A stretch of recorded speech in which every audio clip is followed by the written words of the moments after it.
garden lesson number 3. So I mentioned last week that we would be doing something related to seeds today. More on that in just a second. First, let's notice what the weather is like today.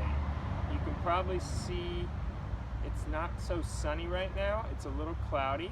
It's been raining some, but the weather's cleared up right now. So let's all just take a few seconds and take a deep breath.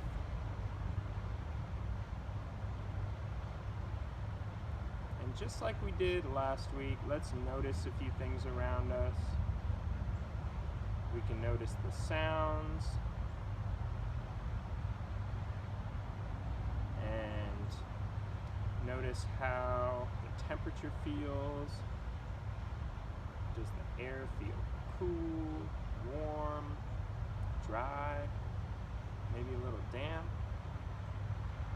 I'm noticing it feels very different than last week with all that rain we've been having. I think some of our cool weather crops that I have planted, like our collard greens and our kale, I think they're going to be real happy with this change in the weather.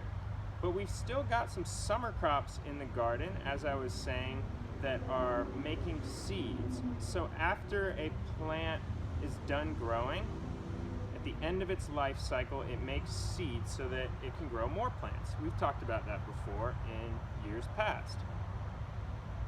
So today I wanted to show you something that we can do. So when a plant makes those seeds, we can plant them, of course, but a lot of those plants are more for the warm weather, so we would need to plant them next year. So today I'm going to show you how we collect those seeds and keep them until next year in a process called seed saving. Seed saving is something that humans have been doing as long as we have been growing crops, so for thousands of years. And it's something that is really important to a lot of cultures. I'll explain why as we explore the world of seed saving. So come check it out.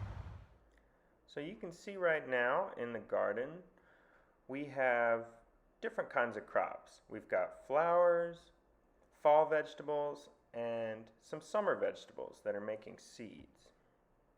Check out these dried up black-eyed peas. Inside those little pods are where we find the seeds. I'll be sure to take a few of these dry pods back with me. They're going to be great for saving for next year.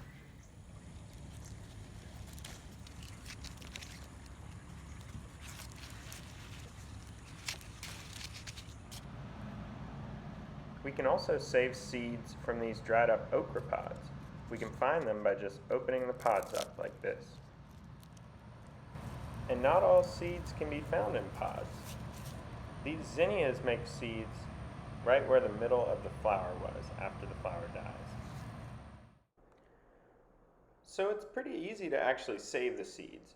Once you take the dried seed pods, you basically just take them back inside. It's good to empty them out on a plate or a tray like I'm doing with these pole beans and okra seeds. Make sure you separate them and label them by which type. If you notice, I actually have 2 different kinds of okra here, Alabama red and cowhorn. Basically, you just can put them in a bag or an envelope and store them in a cool, dry place till you're ready to plant them.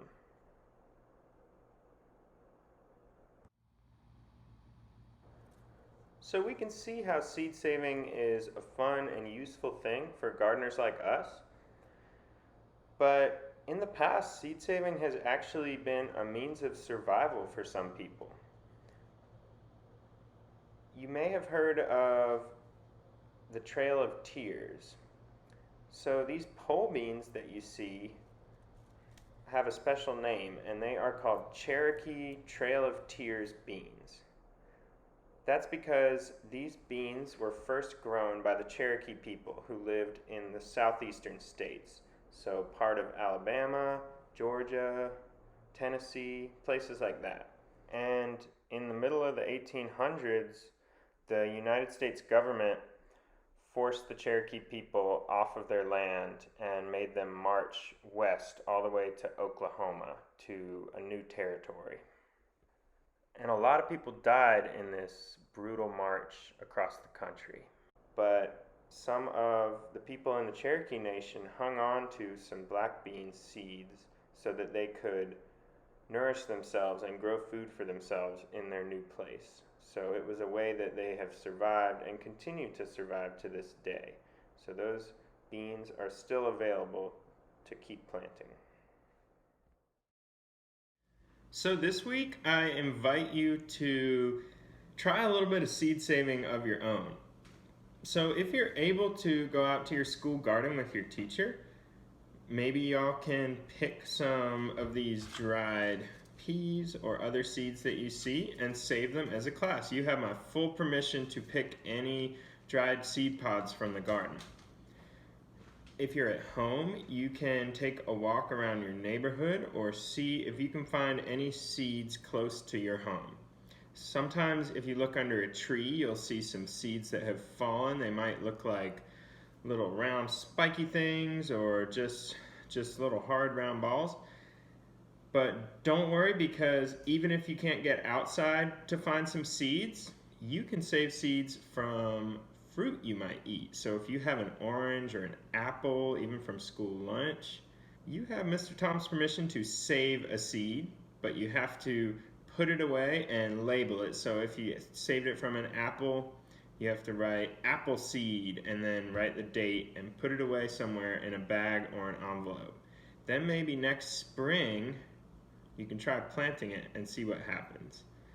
But have some fun with it. Think about any seed you could find around your house, your neighborhood, or maybe the school garden, and save a seed. All right, I'll see you next week.